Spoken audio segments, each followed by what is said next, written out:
कराना।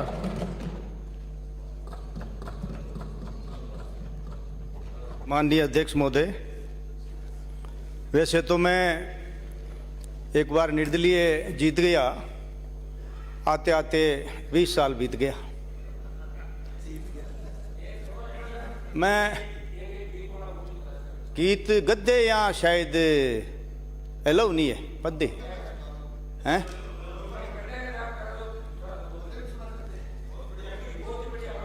संख्या के आधार पर लोकतंत्र जिंदा है।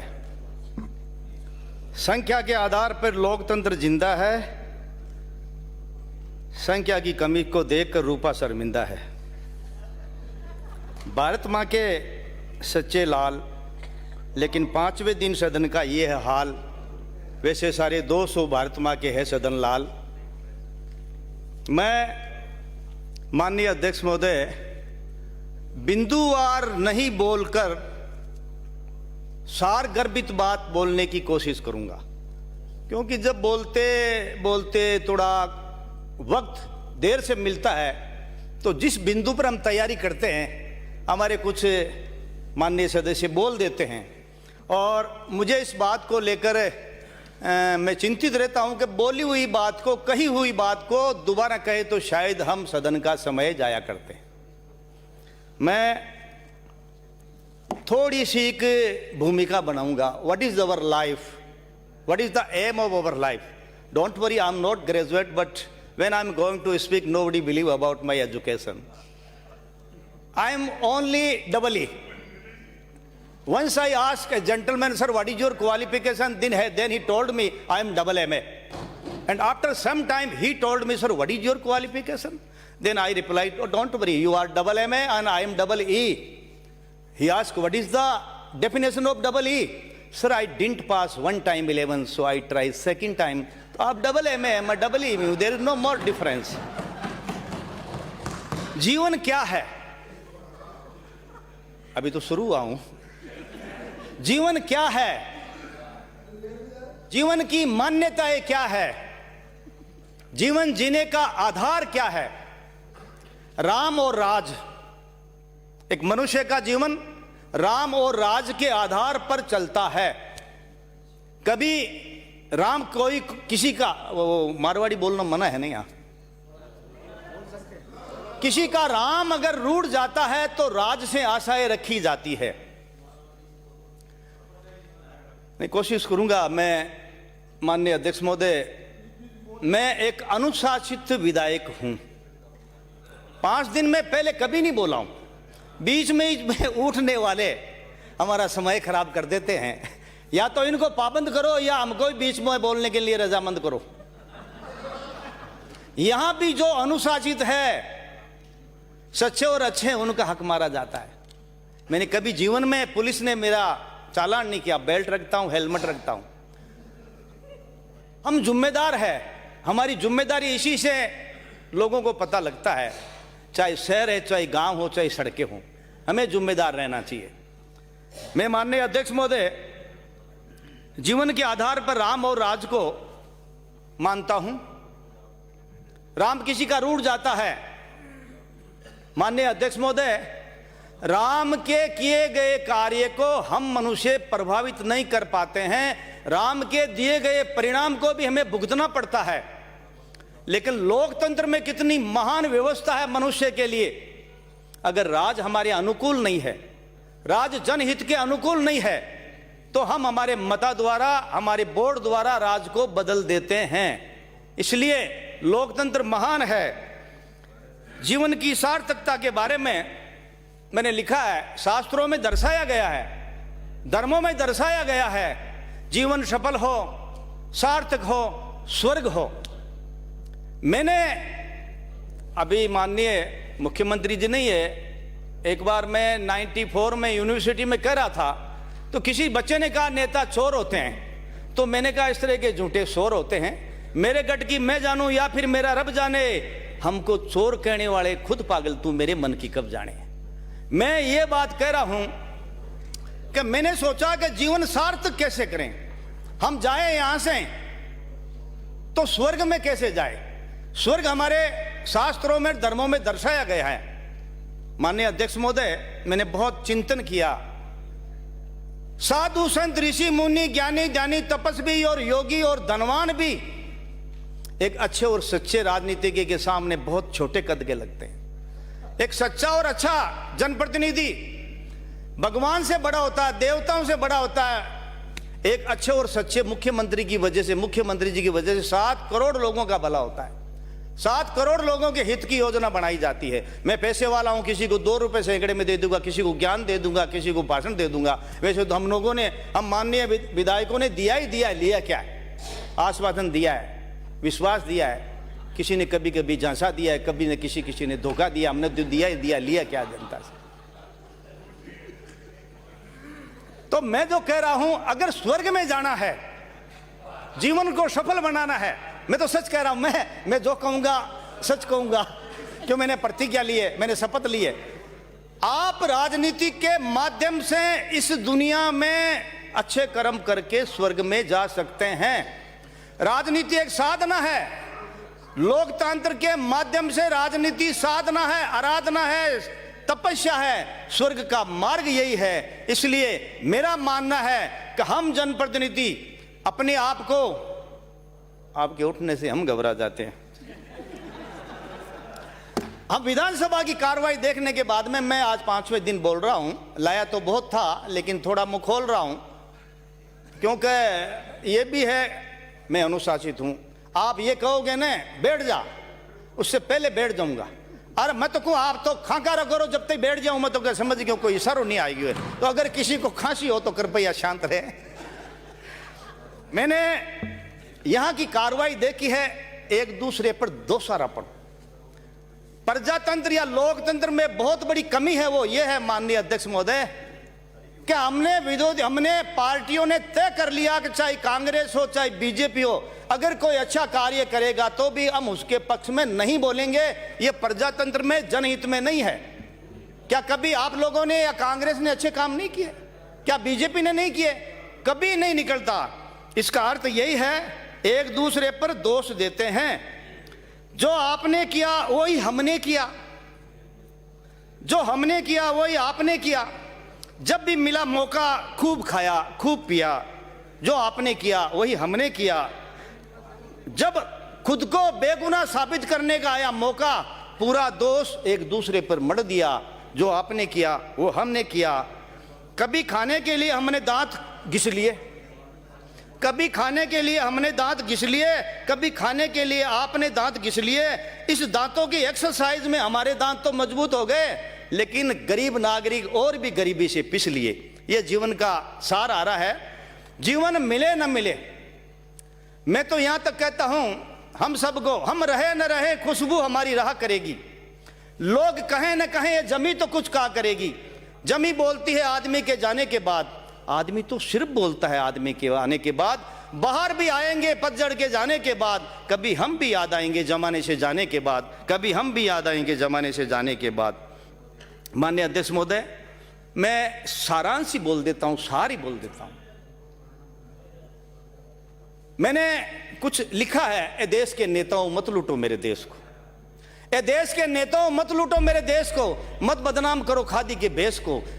ए देश के नेताओं बेवजह किसी को शहीद मत होने दो, मेरी हंसती खेलती बहन बेटियों को मत रोने दो। मैंने देखा है शहीदों के कफन के सौदागरों को, मैंने देखा है जिंदी लाशों के मुर्दागरों को। अब तो प्रदूषण पे, अब तो दिन में भी धुएं से सटे पड़े हैं बड़े शहर। हर खाने पीने की चीज में मिल रहा है जहर। आदमी आदमी की जिंदगी का सौदा करने लगा है। जिस दवाई से बचना है उसी से तो मरने लगा है, जिस दवाई से बचना है उसी से तो मरने लगा है। बहुत बड़ा, मेरे चोम वाले आने वाले भाई ने बहुत बड़ा प्रश्न उठाया। माननीय अध्यक्ष महोदय, चाहे गरीब हो चाहे पैसे वाला हो, आप एक भी ऐसा खाद्य और पेय पदार्थ बता दीजिए जिसमें मिलावट नहीं हो। हम इसके जिम्मेदार है कौन? हम ही है। आने वाला वक्त जैसे कैंसर जे ट्रेनें भर भर के आ रही है, डॉक्टर कहता है फल फ्रूट खाओ, सलाद खाओ। अगर कोई नहीं मरने वाला है तो 5 दिन में मर जाएगा, पीड़िया हो जाएगा। हर चीज में जहर दिया हुआ है। इसका कारण क्या है? इसका कारण यह है कि हम लोग लालच में उलझे हुए हैं। हम दूसरे की जिंदगी की परवाह नहीं कर रहे हैं। मैंने ये भी लिखा है 2 लाइनें, माननीय अध्यक्ष महोदय, सरपंच, एमएलए, विधायक और मंत्री, इनकी प्रजातंत्र में जरूरत क्या है? जब सरकार के पैसे, हमारी योजना के पैसे ठेकेदार और अफसर मिलकर लगा लेंगे। तो मैंने भी इसमें हमारी चर्चा की है कि हम उसको रोकथाम करें, पारदर्शिता दिखाएं या हिस्सा डालने में। मकसद जिंदगी क्या है जरा गौर फरमाइए, मिले फुर्सत के 2 पल तो खुद को खुद ही समझ आइए। बनाया मालिक ने इंसान तो रह जाइए। हुकूमत करो लोगों अपने हक पर हराम की तो मत खाइए। बनाया मालिक ने इंसान तो रह जाइए। मुझे खुशी हुई माननीय हमारे मंत्री जी, स्वास्थ्य मंत्री जी ने कहा भ्रष्टाचार पर जीरो टॉलरेंस। वैसे तो इस पुस्तक में सारी समस्या का समाधान आ गया। सुप्रीम कोर्ट की कई बार दलील आई, हाई कोर्ट की आई कि हिंदुस्तान में सबसे बड़ी समस्या की जड़ है भ्रष्टाचार, और इसमें आपने जीरो टॉलरेंस भ्रष्टाचार के बारे में लिखा है। मैं माननीय अध्यक्ष महोदय समझने में मेरे आई नहीं आराम से, मैंने 2 बार पढ़ा, रात को 2 बार उठ के पढ़ा। मैंने कहा यार टॉलरेंस भ्रष्टाचार करने के लिए है या नहीं करने के लिए, ये मेरे समझ में नहीं है। आप एक भी ऐसा विभाग बता दीजिए जो सरकारी विभाग है, सरकारी उपक्रम चल रहा है और उसमें भ्रष्टाचार नहीं हो रहा है। ये मुझे दुख है कि देखते हुए अंधे हैं। हमें कौन जगाएगा? जो जाग रहे हैं वो अंधे हैं। मैं ये कह रहा हूं, मेरा बहुत बड़ा सुझाव है, हम लोग राजस्थान को 100 साल तक आगे विकास की ओर ले जा सकते हैं। सिर्फ 200 लोग। भ्रष्टाचार की जिम्मेदारी किसकी है? जब सीढ़ियों से झाड़ू लगाते हैं तो ऊपर से लगाते हैं। आज हम 200 विधायक प्रण कर लेवे कि हम न खाएंगे न खाने देंगे। इसके लिए माननीय सदस्यों में एक सुझाव भी देता हूं, जब आप कोई भ्रष्टाचार पर चर्चा हो या जांच हो, जैसे माननीय खींवसर जी एमएलए ने कहा कि उसकी जांच 3-4 बार हो गई। अरे तो भ्रष्ट की जांच भ्रष्ट कराओगे, नतीजा यही आएगा। नई टेक्नोलॉजी है, नई जमाना है। भ्रष्टाचार चाहे आरोप नेता पर लगे चाहे किसी अधिकारी पर लगे, उसकी टेक्नोलॉजी के हिसाब से लाइक डिटेक्ट कीजिए ना, नार्को टेस्ट कीजिए, और अगर इसकी जरूरत पड़े तो सबसे पहला मेरा कर लीजिए। ईमानदारी में तो कोई ज्यादा आने वाला नहीं है, कोई छोटी मोटी दूसरी घटनाएं आ सकती है। तो मेरा यही सुझाव है। दूसरा, अब मैं संक्षिप्त में इतना ही बोलूंगा, ऐतिहासिक धरोहर स्मारकों को रख रखाव। माननीय अध्यक्ष महोदय, राजस्थान में अलग अलग क्षेत्रों में अलग अलग महापुरुष हुए हैं, लोक देवता हुए हैं, उनकी गाथाएं गाई हुई है, उनके गुणों पर भी हमने दर्शाए हैं जो हमारा विचार। इस पर मैं एक कहना चाहूँगा, जैसे ऐतिहासिक स्मारक है, किले हैं, इसके साथ साथ मेरा सुझाव है कि हमारी संस्कृति और सभ्यता इसकी जिंदा रखने के लिए हमको राजस्थान के जयपुर में बहुत बड़ा संग्रहालय बनाना चाहिए। हमारी वेशभूषा जैसे बगतरी, कुर्तियों, शापो, धीरे धीरे धोती, पजामों, इन चीज का ये धीरे धीरे आने वाले बच्चे नहीं समझ। आज बगतरी में अटक बटन जड़ी है, वो नहीं समझ पाएंगे। ठीक इसी तरह हमारी खेती के काम आने वाले हड़बाणी, ठीक इसी तरह लोक देवताओं के गाए हुए, जैसे भक्त शिरोमणि मीरा जी, कर्माबाई, रानाबाई, रे मैं तो दर्द दीवानी मेरो दर्द न जाने को, रे मैं तो दर्द दीवानी मेरो दर्द न जाने को। भक्त शिरोमणि मीरा को दुनिया में जानते हैं। ठीक कर्माबाई हुई, उसने अपने विश्वास से, आत्मा से ईश्वर को खिचड़ा खिलवाया। आज जगन्नाथपुरी में खिचड़ा का भोग लगाया जाता है। कर्मा हमारे मकरा ने की थी, कालवा की, वो गायों ने, कर्मा बेटी जाट की बा ल्यावे गरबी व ल्यावे बरे तू बाट की, तू जी नंद लाल खाले खिचड़ लो। ठीक इसी तरह और भी गोगा जी, पाबू जी देवता, ये हमारी पड़े रामदेव जी की देवता की। दूसरा, हमारी नागौर में एक देवता तेजा जी धूम मचाते हैं। आपको उस पर भी रिसर्च करना चाहिए, क्या गाया है, कैसे गाया है, कितनी ताकत से। अगर बुरा नहीं माने तो एक लाइन सुना दूं।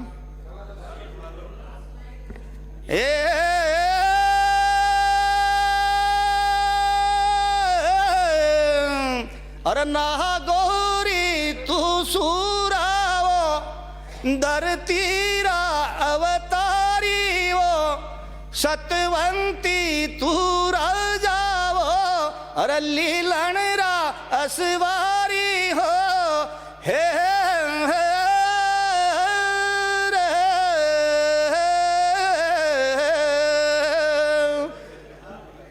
इसमें कोई समझता भी नहीं है, मैं भी एक लाइन जानता हूं, पूरी रात लोग गाते रहते हैं। लेकिन मैं ये आत्मा से दिल से कह रहा हूं, आपसे मेरा निवेदन है, सुझाव है, ये सारे लोक गीतों के क्षेत्र में हमारे राजस्थान में अलग अलग क्षेत्र में अलग अलग देवता हुए, महान पुरुष हुए, गोगा जी, रामदेव जी, इनके पड़ेगा, इनका एक बड़ा संग्रहालय हो। हमारे दैनिक जीवन में काम आने वाली वस्तुएं जैसे कुर्ची है, चिंपियो है, बाटकी है, धीरे धीरे खत्म हो जाएगी, चूल्हो है, ये कम से कम 1000 नाव, मैं इसमें पीएचडी करने की सोच रहा हूं, ये सच्चाई है। तो मैं इसी आशा के साथ मैं पुरजोर आपसे निवेदन कर रहा हूं, आपकी सारी स्थिति इसमें है। एक बात बताऊं माननीय अध्यक्ष महोदय, टॉलरेंस भ्रष्टाचार पर अगर विचार हो जाएगा तो फिर राजस्थान में समस्या ही खत्म हो जाएगी।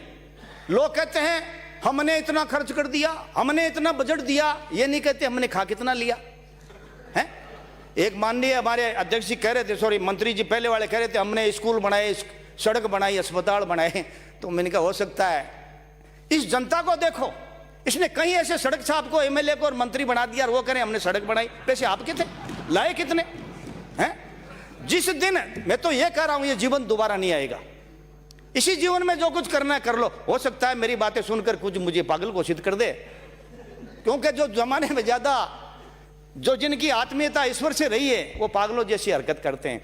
कुल मिला के मुझे भी जमाने में सब पागल नजर आते हैं, कोई लूट कर पागल, कोई लुटाकर, कोई पीट कर, कोई पिटाकर, कोई खाकर, कोई खिलाकर, कोई हंसकर, कोई हंसाकर, कोई रोकर, कोई रुलाकर, सब जमाने में पागल है। अगर आपने यहां लूट लिया तो आगे लूटने वाले हैं, यहां लुट गए तो फिर आगे आप वापस लूट लोगे।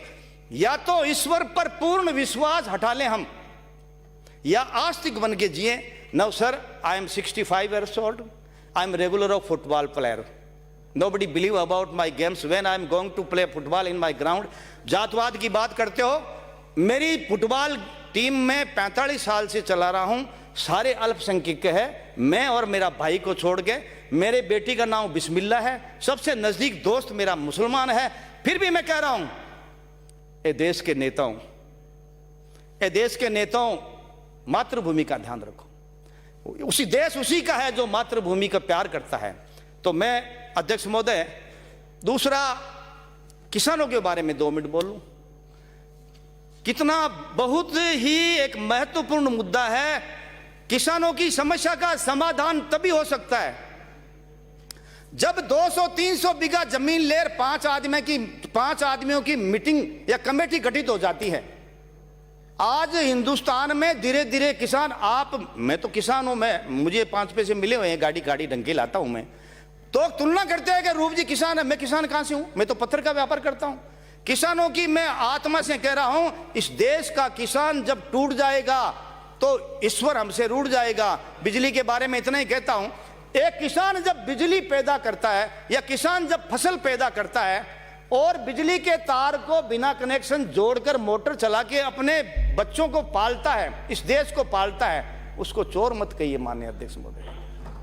झूठ कपट बेईमानी और मान सम्मान और अय्याशी के लिए अरबों कमाने वाले लोग वो झूठे हो सकते हैं, वो बेईमान हो सकते हैं। हमारी मेडिकल में प्रावधान है, आपको पता है माननीय मंत्री मेडिकल में प्रावधान है, जब आदमी ज्यादा बीमार हो जाता है तो उसको ऑक्सीजन दे दी जाइए, उसको वेंटिलेटर पे लेटा दिया जाता है। तो किसान अपने बच्चों को जिंदा रखने के लिए अगर तार जोड़कर बिजली पैदा करता है तो चोर नहीं हो सकता वो। तो अब जब अधिकारों का हनन होता है आदमी का, तो मनुष्य खुद अपराध की तरफ चला जाता है। इसी आशा के साथ में आपने मुझे समय दिया और मैं फिर आपसे निवेदन करता हूं। मेरे कोई और भी आगे हैं, जैसे खेल कूद के बारे में है, कई समस्याएं हैं, ये रख रखाव के बारे में है, भजनों के बारे में है, आपसे, आपने मुझे टाइम दिया और मैं आपसे आशा रखता हूँ, अभी शुरुआत हुई है, मेरा हौसला बढ़ाते रहना। और मैं तो ये तो बार बार कहूँगा कि जब ये साफ दिख रहा है साहब, आप मेरे में फर्क क्या है? कल आप बैठे थे, हम जिस चीज के जोर मार के चिल्ला रहे थे आज उसी के लिए, कल आप जिस चीज को जोर से लेकर कह रहे थे ये करो ये करो, हम आज ये कह रहे हैं। कहीं ये नूरा कुश्ती की कार्रवाई न साबित हो जाए हमारी विधानसभा, मैच फिक्सिंग की साबित नहीं हो जाए। इसलिए मैं चाहता हूं, ये सदन है, राजस्थान की जनता का सबसे बड़ा न्यायालय है, यहां राजस्थान के सभी लोगों का भविष्य तय होता है। इसी आशा के साथ में धन्यवाद। खुशवीर सिंह।